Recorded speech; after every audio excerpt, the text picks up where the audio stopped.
This is Andi Purewal for Boxing News. I'm joined by Dan Azeez here in Croydon. Dan, always a pleasure. We're a few weeks out now from fight night. But first here, how are you? I'm good, man. Yourself? Very well, thank you for asking. Here we are, your fight with Joshua Buatsi.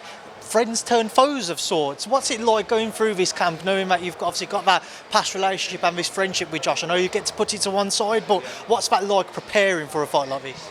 I'll be honest, I'm just preparing for a fight, man. I can't tell you, it's hard, and because he's my mate now. We've both got a fight to fight, and we know what's at the end of the, at the end of the tunnel. So that's what we're preparing for, and it's just like me preparing for any other fight, to be honest. I know people say sparring, Dan, but I did an interview with Buddy just before what would have been Joshua White 2, and he said that you two had sparred only last year. No, this year. Oh, was it this year? So I said, Buddy told me wrong. So only in March. I imagine there's quite a lot you can take away from that, as opposed to if it was a few years earlier. Yeah, actually, the one he witnessed might have been the year before. I can't remember, but the last time I sparred him was probably March. And sparring, we've been sparring for years. Everyone knows that. We've been training for years together. So, yeah, it is what it is, man. Fight night's different from sparring. So, can you see the developments in Joshua Buatsi as the years have gone on and you two have sparred together? Yeah, 100%. Especially since he joined with Virgil. Every time he would come back, there'll be something new he does, and do you know what I mean? And I might pick up on it and copy it as well, and do you know what I mean? We'll talk. I'll be like, what's this that you was doing, and and he'll elaborate or whatnot. So yeah, there's something that's with him. There's always something he adds and brings back. So yeah. It's an interesting point you make. Obviously, Josh with Virgil, you're with Buddy. We're seeing this somewhat of a trend now of British fighters going and teaming up with American trainers. From your perspective, what do you put that down to? I don't know. Maybe in America they've just got a lot of experience. There's different type of fighters. They got a whole heap of knowledge. Really, just no one in the UK wanted to train me, so I had to go overseas. But yeah, no, I've been talking with Buddy for a long time anyway, before we actually linked up, and he's got a lot of experience, man. He's been around a lot of fighters and old school trainers, and I watch a lot of old school boxing, and that's the 70s, 80s. Those are the eras that I like. He just and he's a good communicator. I like the way he communicates. That's how I first even got in touch with him. I used to watch some of the fights that he was a trainer, and I like the way he was in the corner. So yeah. He's obviously got some very talented fighters just in your division alone. Obviously, he trains Callum Smith as well. Have you two had the chance to share any rounds together yet? No. Well, we trained, but no. Something you pick stuff that you can pick up from him though when you do watch. 100%. Sometimes I'm watching him on the pads with Buddy, on the bags, everything, and you definitely watch and pick up stuff, that Buddy's telling him, or that you realise he does. He's been at that top level, he's about to go into a big, huge fight. So having people like him, even Kovalev as well, it's very, very, it's good. It helps a lot, and I'm just happy to be in and around guys of that ilk. Swinging back to yourself, Dan, obviously everybody talks about how you've had to come through the hard way. You haven't had the same opportunities that somebody like Josh has had. No, don't get me wrong, he's obviously worked for those. But here we are. How do you feel now getting such a big opportunity on the big stage, a local rivalry, the chance to headline at the O2? I know you've got bigger aspirations beyond this, but what does this fight mean to you? Yeah, it means a lot. It's the next stage in my career. I'm fighting in front of so many people that I know.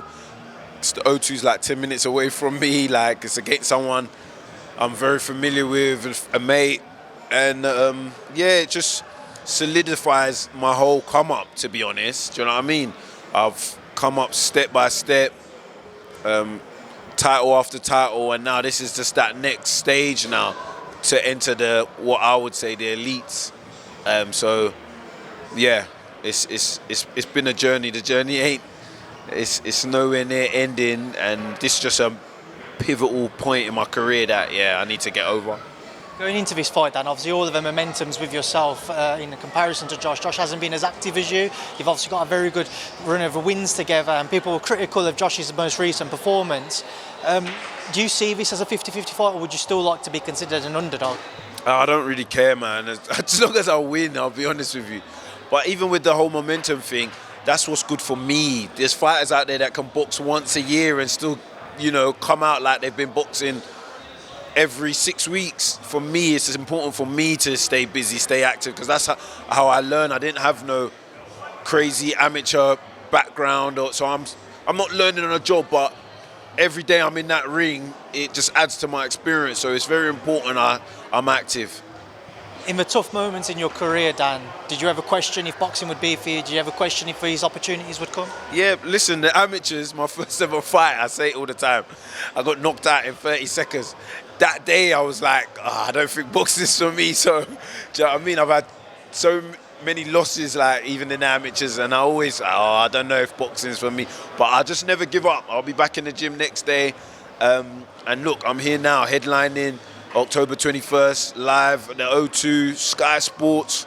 Do you know what I mean? And that's what it goes to show, like, when you don't give up and you just keep chipping away, you don't know where you're going to get to. I didn't even think I could win a Southern Area when I first started off. Do you know what I mean? I used to watch Southern Area fights and be like, man, like, to fight for a Southern Area, like, it's crazy, because back then, when I first started Southern Area fights, it was always against somebody that is like a good fighter. You weren't just anyone is your arm hurting. Please keep talking about that. But yeah, so for me to be now on the brisk of fighting for a world title, it's like, wow, it goes to show.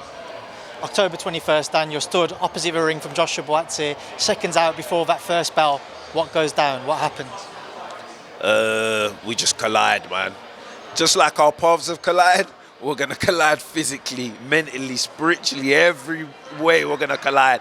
And I don't know what's going to happen. So I can't even predict it. All I can envision is me with my hands raised at the end of when all the dust and smoke is settled. Do you know what I mean? You mentioned the world scene. Obviously, Eddie Hearn had done a few interviews previously suggesting that he was trying to talk to you about the Dmitry Bivol fight. Can you just tell me a little bit about that? Why maybe you didn't go down that route? I can't tell you anything about it. I'm with Ben Shalom. That's my promoters. Unless they know something I don't know. This is the fight that was put in front of me, and I don't turn down fights. Like, why would I turn down fighting Bivol, like fighting for a world title? But one thing I will tell you though, I do believe I'm old school, and you have to earn your shot.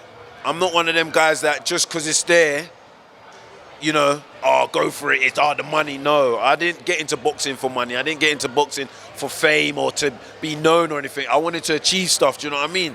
I wanted to go down. He's won this, he's won that, and so this is a fight where, I'll prove whether I belong at that next stage. But yeah, you're gonna have to talk to Ben. He's my promoter. Maybe they've gone to him behind closed doors. But yeah, what I know is Buatsi was offered to me, and that's the fight that I'm fighting. Just one final thing, Andi, which you can answer. Eddie did say he thought that you was a free agent, so I take it you was never a free agent. Listen, you never know, innit? Everyone's got different opinions on what they thought, and the fact is, I'm a boxer fighter. I'm fighting October 21st. You have your hand raised. There's a lot of talk at the minute about the potential Anthony Yarde fight.